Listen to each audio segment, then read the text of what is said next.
What is up, guys, and welcome back to Animation Station. Today I'm going to show you guys how to create a looping background, and we will take it a few steps further. That question came in from a subscriber, so let's go ahead and address that. And the thing about doing a looping background in Krita is you really need to kind of plan it in advance. And I'll show you a few things that I do to kind of make it a little bit more manageable. And you will also need to have some sort of video editing software for when the animation is rendered. Okay, so let's go ahead and get started. All right, so we've added a new layer there, and we're going to keep things quite simple. We're just going to be using a regular brush for this animation. And what we're going to do is we're going to just do a background, maybe a foreground, and something in the middle. So let's start by getting rid of this background. So I'm actually going to hide this. And the reason I'm going to hide that is it comes up with these little squares that we can use. And those squares we're going to use are going to be to kind of keep things in place. So I'll show you what I mean by that. And to kind of create like a boundary for us. Okay, so let's go up to the top left here, and we're just going to select this little what is this here? This is a line tool, and we're just going to make a line, let's say from the middle of this square or wherever that is to the end here, and the line is going to be as thick as your brush. So that's a little bit too thick. Let's bring that down a bit. And one thing to keep in mind, these squares don't adjust with the size. So whenever you figure out what size you're using, let's just keep the screen there. Hopefully you guys can see this size quite fine. All right, there we go. And that is, we're just going to say line 1, and then we're going to create, we actually don't need another line, so we'll just stick with line 1. And let's go ahead and change this here to 1 as well, and we can do this one as 2. Going to be doing a little bit of copy and paste as well, so just keep that in mind. So what we're going to do is we're going to draw some mountains. So we're going to start here, and you want to pick up a spot here, right? So get your brush tool and pick a spot. So my spot, I'm going to do the corner of this edge here, and we're just going to go up nice and easy, just like that, and then back down. And we're going to try and match that spot. So that spot should be matched right about here. It's kind of like a checkered board. So you're kind of matching up the checkered pieces there. So we want to match that spot. There you go. And it does take a little bit of practice. So that's just because I've been using Krita for a little bit now. So we're going to make that look a little bit neater. And don't worry about detail. We are going to go in and put a little bit of detail in to these mountains once we get the structure down. Okay, so we got one mountain, and then what you're going to do is we can stagger them, but we don't have to stagger them just for the sake of this tutorial. So we're going to right click that layer, and we're going to copy it, and then we're going to right click again, and we're just going to hit paste. And you'll see it will make another one. We're going to use the selection tool. As you can see up at the top there, it selected the selection tool. I just have it as a hot link, and we're just going to move that over, but we're going to hold down the shift button, okay? So hold down the shift button, and you're just going to move that over, and we're going to match it to the edge there, just like that. And the most important part is we want it to look the same, okay? That's the most important part. And we're going to go ahead and, you know what? Let's actually stagger them and just see. I think we'll give it a little bit more depth. So we're going to stagger them like this. There you go. And I put that tip of that mountain in the middle of this square, okay? Now, one thing I find about doing loops in Krita is that sometimes it doesn't come out perfect because this little window here is the canvas. It's not a camera. So just keep that in mind. We'll go from there. Okay, so what you want to do now is you want to just merge these two together. So we're just going to hold shift, press Control E, and that will merge them together. And we can put a lock on our line here. And we're just going to select both of them now. So now we got two of the exact same thing. We're going to go over here, right click, say copy layer, and then we're going to do the same thing. We're going to paste the layer down, and then we're going to hold down the shift button again. We're going to slide this across, okay? And the trick is we want this line, this one here in the bottom left, to match this line here in the bottom left where that box is, okay? So we're a little bit off. Let's see if we can get a little bit closer. There we go. Now that looks pretty good. So if we hit play on that, or we put in a transform mask, it should look the same when it's rolling. But it doesn't end there. We have to continue this. So what we need to do now is press Shift, select them both, press Control E, merge them together, and then we want to copy that as well. Copy. And we want to paste it again. So we're going to hit paste. Okay. And then what we can do, and this is really important because you're going to be using this same idea even when you throw in your detail, the copy and pasting idea. So we're going to hold down the shift button again, and we're going to slide this over. That's not the shift button, sorry. Before we do that, actually, let's zoom out. There's a few things I want to show you guys. So the first thing you need to know is when we move these next mountains over, even though they're off camera here, they still exist, okay? Or off the canvas, they still exist. You can see there's a huge square over here. That's very important to note. Once it's off the canvas, it doesn't just disappear. So let's go back to these ones here. Make sure you're holding the shift button. I'm going to slide these back over. There we go. And then we're going to go back to this one here. We're going to grab that, and we're going to hold down the shift button, just slide it over again. There you go. Okay, so this is where it gets a little tricky to match. So we're matching these parts here. So this part we're matching with this part here. Okay, so we're just going to try that a little bit more. Just make it look as best as we can. I think we're more so about there. Okay. All right, now that that's done, hold shift, merge those together, and now you have a whole string of mountains. So we're just going to hide that line there. We have a whole string of mountains. If you hold the shift button over, there they all are. Pretty cool, hey? So what you're going to do now, and this is just for the sake of the video, so if we bring in our background, what you would do now, and if you wanted to make this easier, you would have these mountains already colored and detail in before you copied and paste them. But for the sake of this tutorial, we're just leaving them the way they are. Okay, so we're going to go back. We're going to unhide that actually first, and we're going to select a part on this canvas for this first mountain to start, which is in the middle here on the bottom left-hand corner. And now we're going to go down to the mountains. We can now name this, just call it Mount. And we are going to enter in a duplicate frame. The reason why I don't hit add a blank keyframe is because it actually gets rid of our work, right? So we don't want our work to get rid of. Oh, sorry, I guess when you're doing your first one, it keeps it. So it looks like it did stay. That's awesome. But normally I just hit duplicate keyframe. And then what we want to do is we want to go up to the mountain here, right click, and then go to add. You're going to go to transform mask. And we're going to go over to animation curves down here in the bottom left hand corner, and I've showed you guys this a million times. We're creating a motion tween. So now that we're at 0, we're going to hit this little button here, which is the scalar property button. We're going to hit that once, and let's do 100 frames. So then we're going to go to 100 and hit enter, and it will automatically take us to the 100, and we're going to hit scalar property again. And now we're going to move this, and it's basically going to formulate an animation for the movement. So we're going to hold down shift, which is really important, and we have to match this bottom corner. We're going to hold down shift, and we're going to move this, and you can see it's actually slightly off. It's not the same, but we're going to see how it looks when we hit play. And then you actually have to end it where it left off. So actually the end point is going to be somewhere around here. Okay, there we go. So let's go ahead, and what we got to do is we got to actually just see what that looks like. So if we go to this little diamond here, there's a little diamond here. If we go to this diamond, we can see what it looks like here on the edge right here. And if we go to this diamond, we'll see what it looks like on the edge and see if we're close.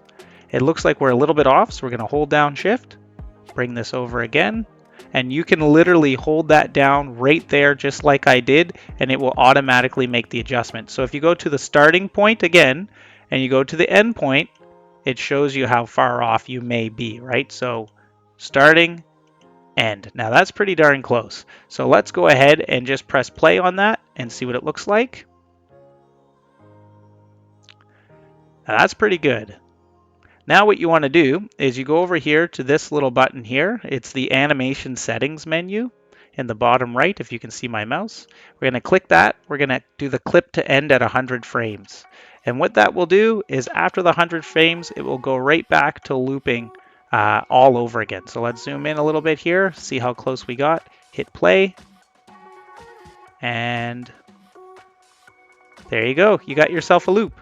And if this is for, say it was for a game or something, I mean, this would be barely noticeable. And if we color in all the mountains, it would be barely noticeable as well. So we got that part down. And now what we're going to do is we're just going to add a little bit more context before we add in some cool detail. So the mountain is done. We're going to go ahead and add in, let's just add in a plane.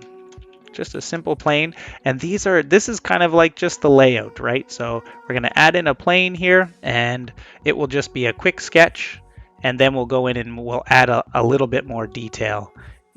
Okay, that's pretty cool. That's a pretty cool plane.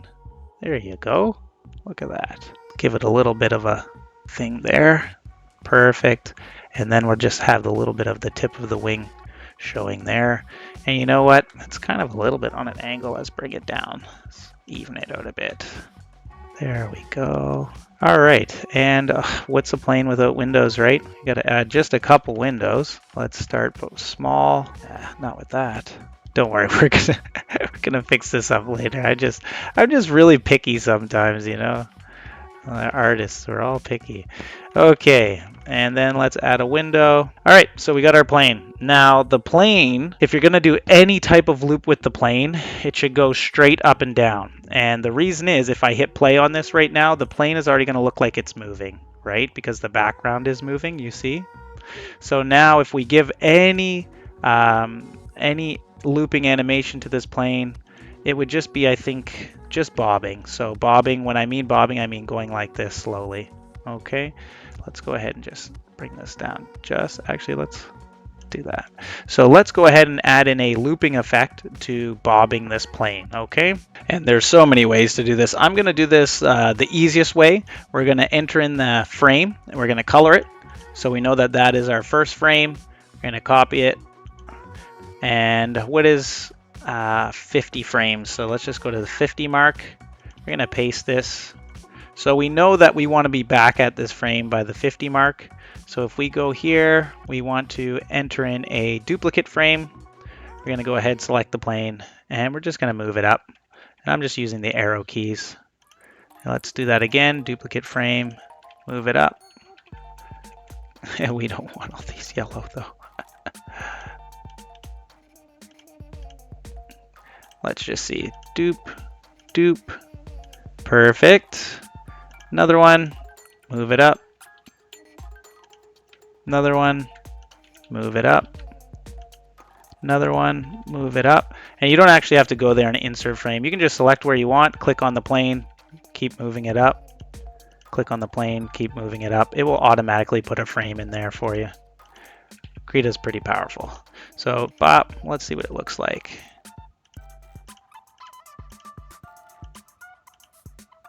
Nice. And another one, move it up. Another one. And you can motion between this too as well. I just prefer to do this. Now we're going to start, now let's bring it up a little bit more. Let's start bringing it down now. There we go. We're getting pretty close. So let's turn on our onion skin and see where the plane has to end. All right, so the plane has to end down here. Let's bring it down a bit faster. And remember, this is going to be a loop, so it should look decent.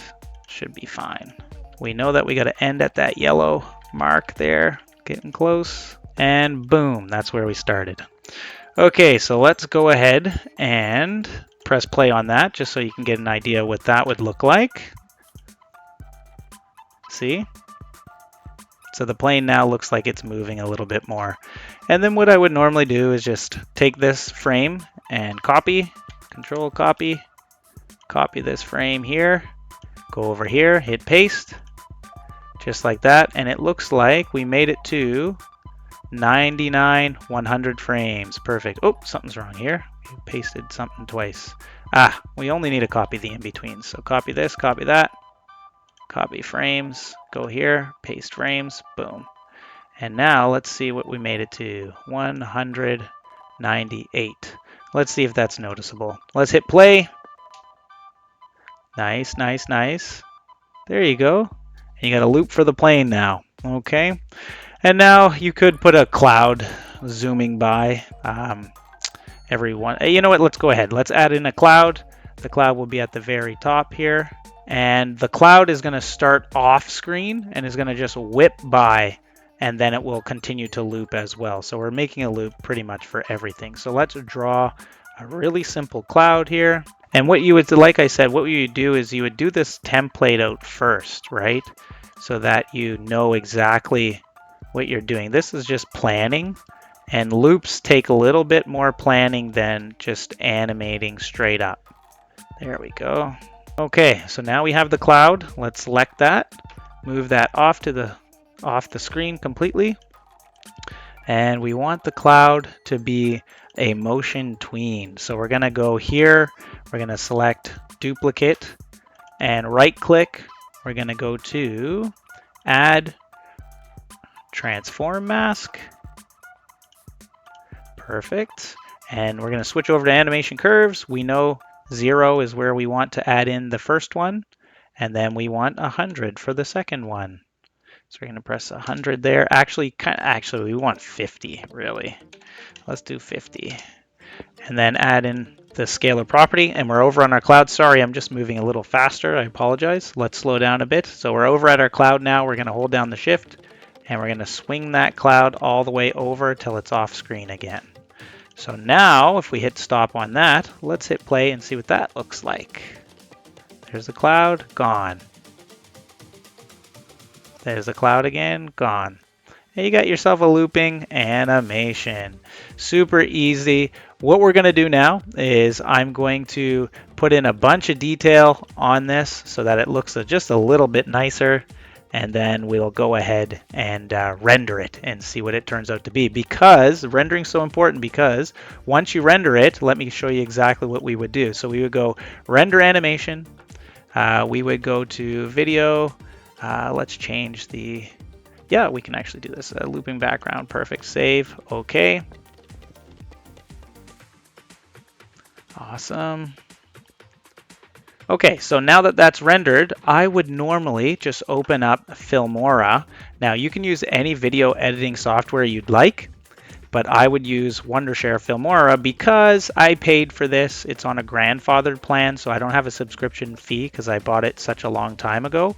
So just keep that in mind. I would recommend finding a program that's free. There's so many video editing softwares out there, so just keep that in mind as well. All right, new project, here we go. We're gonna go in here, documents, Krita, practice, looping background, open, and then we would put that in just like that, and we would just continue putting it in. And what this would do is this would create a loop so that it just plays over and over and over again. Hit stop and play, as you can see here. And it just keep going. And that, my friends, is how you can create a loop. You know what? I think you guys get it. I'm not going to go in and do any detail. I'm pretty sure you understand the concept. The concept is you have to plan exactly what the loop is going to look like. Don't worry about super minor errors, because hopefully when they're done, they won't come out. So as you can see, let's just hit play on that again. And let's see if we can actually catch if the mountains are off, because they are actually off a little bit. I can catch it, but I don't think you'll be able to catch it with the bare eye. Yeah, it looks great. So that would be how you would complete a loop. So this was the final result. As you can see, we did a lot of copy and paste. So the trees are the exact same, even these blurred ones. The mountains here are the exact same as the mountains at the back. They're just blurred as well. I did a heavy blur on the rear mountains, a lighter blur on these front mountains, and then another light blur on the trees in the back. And then the only raw image is really just the trees in the front. And then we put a tween on everything to create that loop. So let's go ahead and press play here. And I know you've seen this at the beginning. It turned out really, really good. I was really impressed with it. And one thing to know about looping is it just takes time and it takes planning. Once it's done, it always looks really, really good. Okay, so I hope this video was helpful. If it was, make sure to subscribe, hit that like button and the bell, and stay tuned for my next videos. Also, leave some comments if you have any questions or concerns there that I can address. Okay, as always, it's all about having fun. I appreciate the support. You guys take care and enjoy your day. Cheers. Bye.